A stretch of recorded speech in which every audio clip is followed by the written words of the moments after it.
அஸ்ஸலாமு அலைக்கும் வரஹ்மத்துல்லாஹி வபரகாத்துஹு. அல்ஹம்துலில்லாஹி ரப்பில் ஆலமீன். அஸ்ஸலாத்து வஸ்ஸலாமு அலா ரசூலின் கரீம். அம்மா பஅத். அன்பார்ந்த அல்லாஹ்வின் நல்லடியார்களே, இந்த உலகத்தில் இருக்கக்கூடிய எல்லா மனிதர்களும் ஏதேனும் ஒரு குறையை செய்திருப்பார்கள். அவர்கள் அந்த குறையை அவர்களுக்கு அறிந்தோ அல்லது அறியாமலோ செய்திருப்பார்கள்.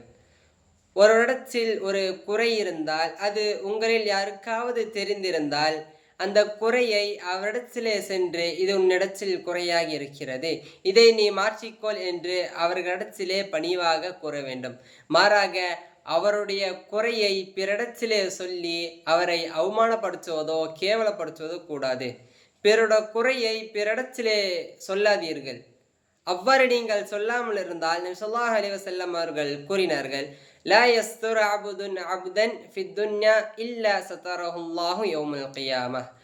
இந்த உலகத்தில் ஒரு அடியான் மற்றொரு அடியானுடைய குறையை மறைத்தால் நாளை மறுமை நாளில் அல்லாஹ் அவருடைய குறையை மறைக்கிறான் என்று நபி ஸல்லல்லாஹு அலைஹி வஸல்லம் அவர்கள் கூறினார்கள்.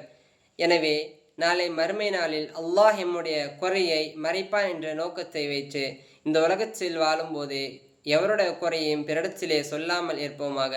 அப்படி சொல்லாமல் இருக்கக்கூடிய பாக்கியத்தை அல்லாஹ் ரஹ்மான் நம் அனைவருக்கும் தந்தார் புரிவானாக. அஸ்ஸலாமு அலைக்கும் வரஹ்மத்துல்லாஹி